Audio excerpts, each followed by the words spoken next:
à l'adoration.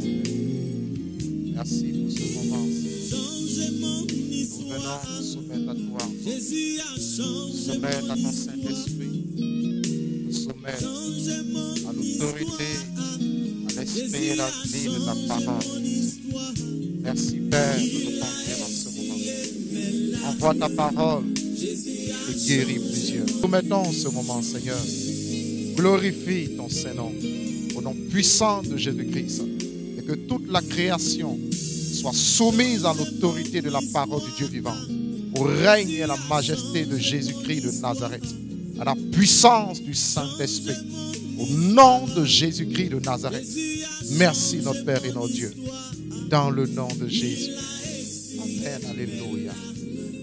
Gloire à Jésus-Christ de Nazareth. Alors bonsoir bien-aimés dans le Seigneur. Bonsoir à toute la grande famille EPM au Bénin, EPM International, à tout le corps de Christ au Bénin et à tout le corps de Christ dans les nations. Que Dieu vous bénisse abondamment. Merci d'être connectés en ce moment. Merci de ce que nous sommes ensemble unis par le Saint-Esprit pour partager la parole de Dieu et pour prendre un temps de prière ensemble. Que Dieu vous bénisse. Alors restez focalisés. Je crois et je suis convaincu que le Saint-Esprit, oui, va te faire du bien ce soir. Toi qui m'entends en ce moment, toi qui me suis de près comme de loin, l'Esprit de Dieu va utiliser la parole de Dieu pour te rendre ministère. Alléluia. La Bible déclare que la parole du Seigneur est esprit et vie. C'est pourquoi ce soir, je confesse et je déclare que pendant que tu seras en train d'entendre cette parole, l'Esprit et la vie de Dieu vont te toucher et te rendre ministère. Et quel que soit le niveau où tu te trouves en ce moment, le Seigneur va te faire passer à un niveau supérieur au nom puissant de Jésus-Christ de Nazareth. Alléluia. Toi qui crois en cette prière, toi qui crois en cette parole, là où tu te trouves en ce moment, tu peux lever ta main droite et dire Amen au nom de Jésus. Et reçois la grâce de Dieu dans ta vie. Et reçois la faveur de l'Éternel. Et reçois la paix du Seigneur dans le nom de Jésus-Christ de Nazareth. Que Dieu vous bénisse abondamment en ce moment. Voilà, nous sommes dans la semaine de la fête de Pâques. C'est une grande fête chrétienne, une grande fête pour l'humanité, parce que c'est une bonne nouvelle. La Pâques est une bonne nouvelle. Alléluia. Oui, la bonne nouvelle, c'est que Dieu nous a aimés et que Dieu a sacrifié son Fils unique pour nous. Alléluia. Et pendant que nous serons en train d'avancer dans ce message, alors nous allons comprendre, bien-aimés, ce que le Seigneur attend de nous, ce que le Seigneur a fait pour nous et ce que le Seigneur attend de nous à travers la Pâque. Gloire à Jésus. Alors le thème de mon message en ce jour s'intitule « Lève-toi et manifeste ta victoire en Christ ». Oui, lève-toi et manifeste ta victoire en Christ. Alléluia. Alors toi qui me suis de près comme de loin, tu peux dire à quelqu'un qui se trouve près de toi, lève-toi et manifeste ta victoire en Christ. Gloire à Jésus.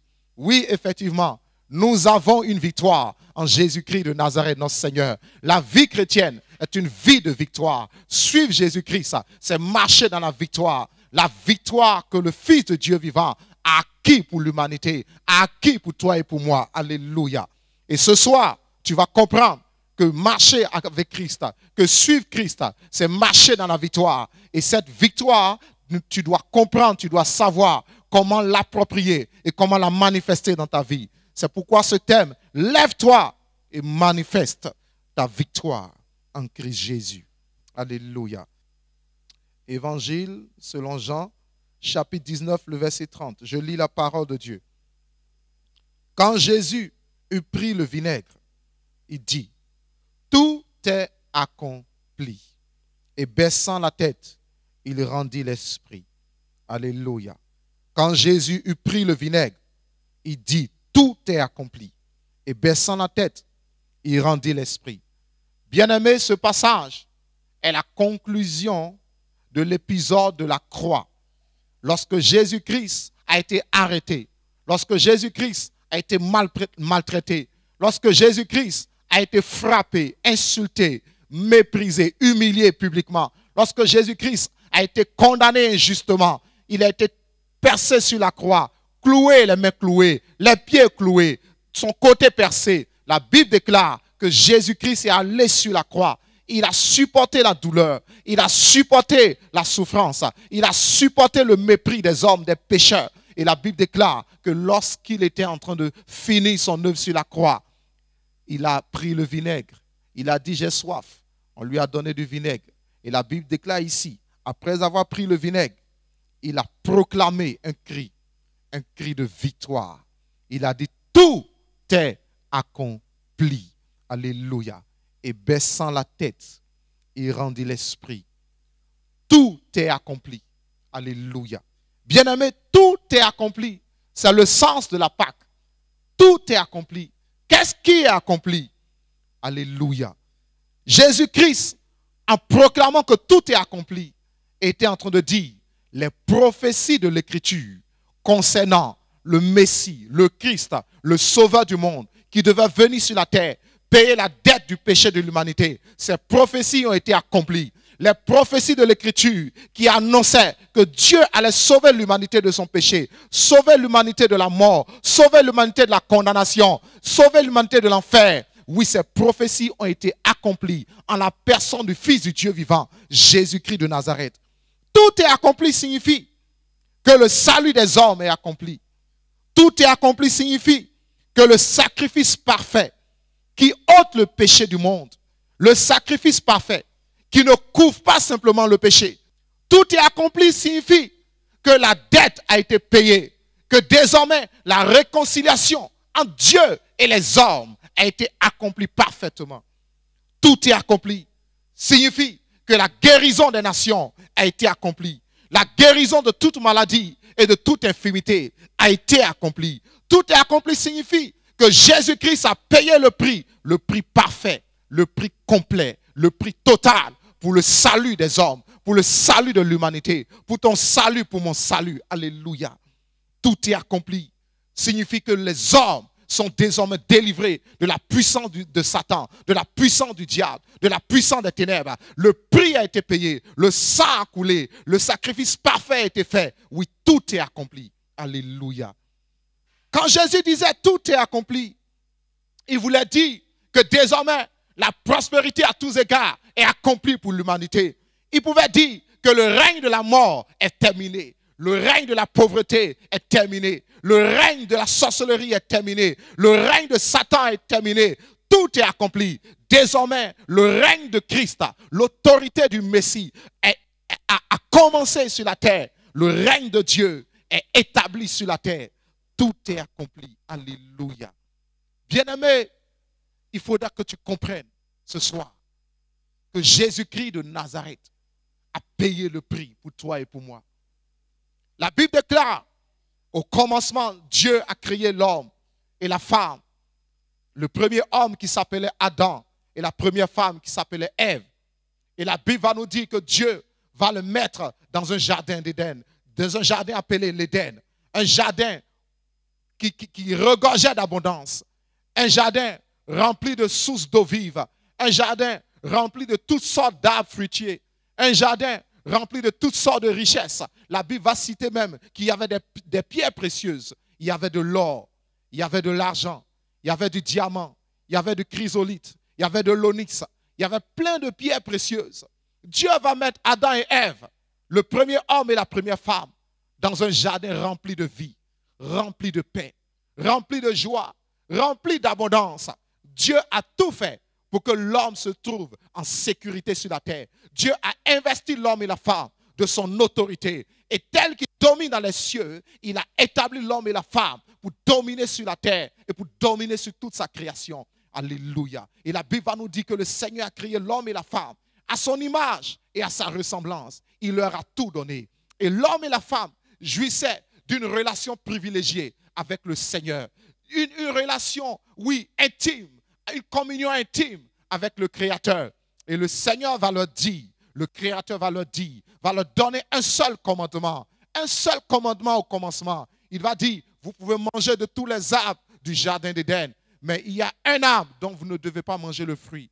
Cet arbre s'appelle l'arbre du fruit de la connaissance du bien et du mal.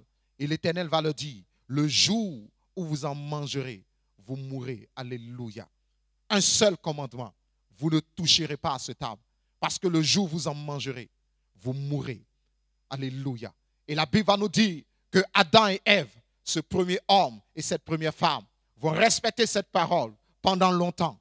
Et un jour, par la ruse, par la malice, par la séduction, par les mensonges du diable, sous la forme du serpent, la Bible va dire que l'homme et la femme vont désobéir au commandement de Dieu. Ils vont toucher l'arbre de la connaissance du bien et du mal. Ils vont manger de ce fruit. Et à partir de ce jour, la gloire de Dieu va les quitter. L'autorité de Dieu va les quitter. La vie de Dieu va les quitter. L'esprit de Dieu va les quitter. L'éternité va les quitter. À partir de ce jour, ils vont connaître la mort spirituelle. À partir de ce jour, ils vont connaître la honte, ils vont connaître la chute. À partir de ce jour, ils vont se retrouver faibles, ils vont se retrouver victimes. À partir de ce jour, la maladie va entrer dans le monde, le péché va entrer dans le monde, la mort va entrer dans le monde. À partir de ce jour, la malédiction va peser sur eux. Parce que lorsque l'Éternel va venir, l'Éternel va leur dire, puisque vous avez fait cela, à partir de ce jour, tu mangeras à la sueur de ton front. La terre te produira des ronces, la terre te produira des épines. La Bible déclare que l'Éternel va dire à la femme, j'augmenterai les douleurs de ton accouchement. Bien-aimé, à partir de ce jour, la malédiction a été prononcée, déposée sur eux. Le péché a ouvert la porte à la malédiction, à la mort, à la perdition éternelle, à l'éloignement de Dieu. Bien-aimé, mais la Bible va nous dire que Dieu va faire quelque chose ce jour-là. Il va poser un acte prophétique. La Bible va nous dire que l'Éternel va tuer un animal. Dieu avait dit à Adam et Ève, le jour où vous mangerez, vous mourrez. Mais ce jour-là, ils ont connu la mort spirituelle, mais ils n'ont pas connu la mort physique. Parce que Dieu les a épargnés de la mort physique ce jour-là. Plus tard, ils sont morts physiquement. Mais ce jour-là, la Bible va nous dire que l'Éternel va tuer un animal à leur place. Et l'Éternel va prendre la peau de cet animal et va le recouvrir pour couvrir leur nudité, pour cacher leur nudité. Alléluia. Et l'Éternel va prononcer une parole sur le serpent. Il va dire, la postérité de la femme, le fruit des entrailles de la femme, t'écrasera la tête. Et tu es en train de prophétiser en ce moment, depuis le commencement, que oui, ce jour-là viendra où un enfant naîtra d'une femme. Et cet enfant sera investi de l'autorité divine. Et cet enfant va payer le prix pour l'humanité. Et cet enfant va écraser la tête du serpent, va écraser la tête du dragon, va écraser la tête de Satan. Et cet enfant-là est né lorsque les temps furent accomplis. Et on lui a donné le nom de Jésus-Christ de Nazareth. Alléluia. Bien-aimé, Jésus-Christ est venu sur cette terre pour accomplir la prophétie. Jésus-Christ est venu sur cette terre pour payer la dette de l'humanité.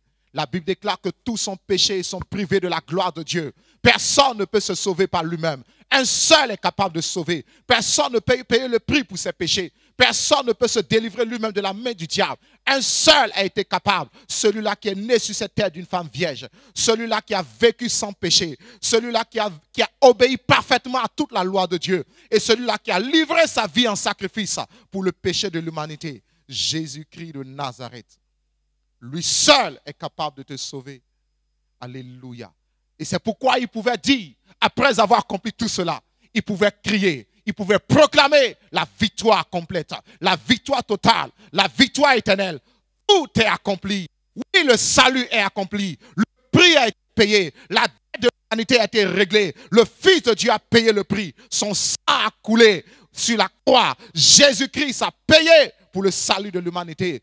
Désormais, mon frère, désormais ma soeur, tu n'es plus obligé d'être condamné. Tu n'es plus obligé d'aller en enfer. Tu n'es plus obligé d'être esclave du diable. Tu n'es plus obligé d'être esclave des ténèbres. Parce que Jésus a payé le prix. Tu peux saisir le prix seulement. Tu peux saisir cette grâce. Tu peux saisir cette opportunité et recevoir la vie en abondance dans le nom de Jésus-Christ de Nazareth. Alléluia. C'est pourquoi je te dis, lève-toi. Lève-toi pour manifester la victoire en Christ. Alléluia. Le prix a été payé. Oui, tout est accompli. Il appartient à chacun de saisir maintenant ce qui lui appartient. Il revient à chacun de saisir. Je parle à un enfant de Dieu ici. Toi qui me m'écoutes en ce moment, toi qui as déjà reçu le Seigneur Jésus-Christ comme ton Seigneur et ton Sauveur, il t'appartient de savoir maintenant comment saisir, comment t'approprier cette victoire. Parce que Jésus-Christ a remporté la victoire sur le diable, remporté la victoire sur le péché, remporté la victoire sur le monde, remporté la victoire sur la chair, remporté la victoire sur les ténèbres. il a fait pour toi et pour moi. Jésus-Christ a remporté la victoire sur la mort et sur l'enfer. La Bible déclare qu'il est mort sur la croix. Et le troisième jour, il est ressuscité des morts. Gloire à Jésus. Il est vivant éternellement. Alléluia. Bien-aimé, oui, c'est la vérité. Le monde même sait que c'est la vérité. Vous savez, tous les autres fondateurs, tous ceux-là qu'on appelle des fondateurs de religion, les prophètes par-ci, lui, les fondateurs de religion, de diverses religions sur cette terre, vous connaissez toutes les religions, vous connaissez leurs noms. Les fondateurs de ces religions, les prophètes de ces religions, les leaders de ces religions ont leur tombeau et leurs os sont dans les tombeaux. Et leurs adeptes, ceux qui croient en eux, vont faire des pèlerinages chaque année dans leur tombe parce qu'ils reconnaissent que la tombe est là, que le cadavre est là, que les os sont là, ont pourri et ils sont là. Mais Jésus-Christ de Nazareth est le seul qui est mort. Et le troisième jour, il est ressuscité d'entre les morts. Et son tombeau est ouvert. Et son tombeau est vide. Et tout le monde sait qu'il est ressuscité. Même ceux qui ne veulent pas le confesser, même ceux qui ne veulent pas le reconnaître, au plus profond d'eux, ils savent que Jésus-Christ de Nazareth est ressuscité d'entre les morts. Il est vivant au siècle des siècles. C'est pourquoi il peut sauver parfaitement tous ceux qui s'approchent de lui avec assurance, avec foi, avec sincérité. Alléluia. Bien-aimés, tout est accompli. C'est la Pâque.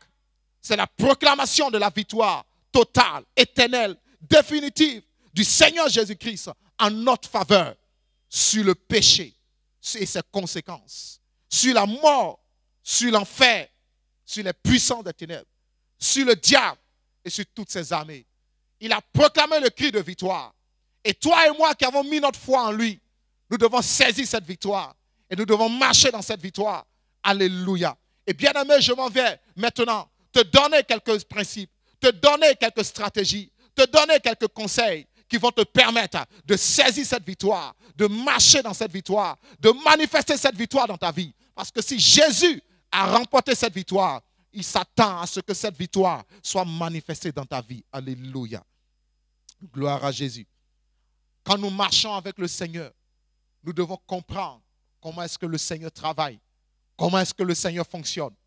La Bible déclare qu'avant la fondation du monde, Dieu avait prédestiné son Fils Jésus-Christ qui allait venir mourir pour le péché de l'humanité et ramener les hommes à lui. Dieu avait prédestiné. Et la Bible va nous dire, lorsque le temps fut accompli, Jésus-Christ est né sur la terre. Il y a eu un temps pour la prédestination et il y a eu un temps pour l'accomplissement. Dieu l'avait déjà fait avant la fondation du monde. C'était fait dans le spirituel. Mais il a fallu un temps pour que cela s'accomplisse. Bien-aimé, il y a une différence entre ce qui est fait et ce qui est manifesté. Alléluia. Jésus-Christ l'a accompli pour toi. Jésus-Christ a remporté la victoire pour toi. Maintenant, il t'appartient. Il appartient à chaque enfant de Dieu de savoir comment manifester cette victoire dans sa vie. Comment activer cette victoire dans ta vie. Alléluia. Et c'est ce que le Saint-Esprit veut nous enseigner aujourd'hui. Comment manifester. Comment saisir cette victoire. Comment la manifester dans nos vies. Comment voir cette victoire. Travailler et opérer tous les jours de nos vies. Alléluia. Bien-aimés dans le Seigneur, nous allons comprendre cela dans quelques minutes. Au nom puissant de Jésus de Nazareth. Merci Seigneur Jésus. À ce stade, je voudrais m'adresser à ceux qui n'ont pas encore, fait le pas avec Jésus. Parce que si tu n'as pas fait le pas avec Jésus, ce qui viendra par la suite ne te sera d'aucune utilité. Mais je veux que ce soit utile pour toi. C'est pourquoi je veux marquer cette pause pour parler, pour m'adresser directement à toi qui n'as pas encore fait le pas avec Jésus, toi qui n'as pas encore pris une décision sérieuse avec le Seigneur Jésus-Christ, toi qui viens d'entendre et qui viens de comprendre que Jésus-Christ a payé le prix pour tes péchés et que Jésus-Christ est mort pour toi et que Jésus-Christ est ressuscité pour toi. Et tu veux maintenant t'engager avec lui. Tu veux le reconnaître, le recevoir comme ton Seigneur et ton Sauveur afin de bénéficier de cette grâce, de bénéficier de cette victoire, afin d'être délivré de l'enfer et de recevoir la vie éternelle. Bien-aimé, tu vas faire cette prière avec moi. Tu vas répéter là où tu es, tu fermes tes yeux et tu pries de tout ton cœur. Dis avec moi, mon Père qui est dans les cieux, mon Créateur, je viens à toi en ce jour, au nom de Jésus-Christ, ton Fils. et je confesse mes péchés. Je reconnais que je suis pécheur et que je ne peux pas me sauver par moi-même. Et je reconnais en ce jour que tu m'as tellement aimé, que tu as envoyé ton Fils Jésus-Christ mourir sur la croix pour mes péchés. Et le troisième jour, tu l'as ressuscité d'entre les morts pour mon salut et pour ma victoire. Père, au nom de Jésus, aie pitié de moi. Lave-moi dans le sang de Jésus-Christ, mon Sauveur. Je reçois maintenant le Seigneur Jésus-Christ comme mon Seigneur et mon Sauveur personnel. Je lui donne tout mon cœur. Je dépose ma vie à ses pieds. Seigneur Jésus-Christ, rentre dans mon cœur. Sois le maître de ma vie et conduis-moi dans la vie abondante que tu es venu manifester pour nous. Merci Seigneur. Accepte-moi comme ton enfant désormais. Écris mon nom dans ton livre de vie. Merci Père. Je reçois maintenant par la foi le pardon de mes péchés et la nouvelle naissance en Jésus-Christ mon Sauveur. Je déclare avec les Saintes Écritures, je suis en Christ. Je suis né de Dieu. Les choses anciennes sont passées. Voici, toutes choses sont devenues nouvelles. Merci Seigneur. Merci Seigneur. Merci Seigneur. Je le reçois au nom de Jésus-Christ. Amen. Je suis sauvé. Je suis libéré. Je suis enfant de Dieu. Comme la parole de Dieu le déclare. Au nom de Jésus-Christ, je proclame ma victoire. Au nom de Jésus-Christ. Oui, tu peux proclamer ta victoire là où tu te trouves maintenant. Je peux te garantir par l'autorité de la parole de Dieu que tu es né de nouveau maintenant. Toi qui viens de faire cette prière de tout ton cœur avec moi. Oui, les choses ont changé dans ta vie. Tu peux sentir la paix dans ton cœur. Tu peux sentir la joie. C'est le Saint-Esprit qui le fait pour toi. Reçois la vie en abondance. Sois réconcilié avec Dieu. Tes péchés sont pardonnés. Tes péchés sont ôtés par le sang éternel de Jésus. Et la vie est pour toi désormais. Alléluia. Gloire à Dieu. Merci Seigneur. Au nom puissant de Jésus-Christ de Nazareth. Amen. Alléluia. Merci Seigneur.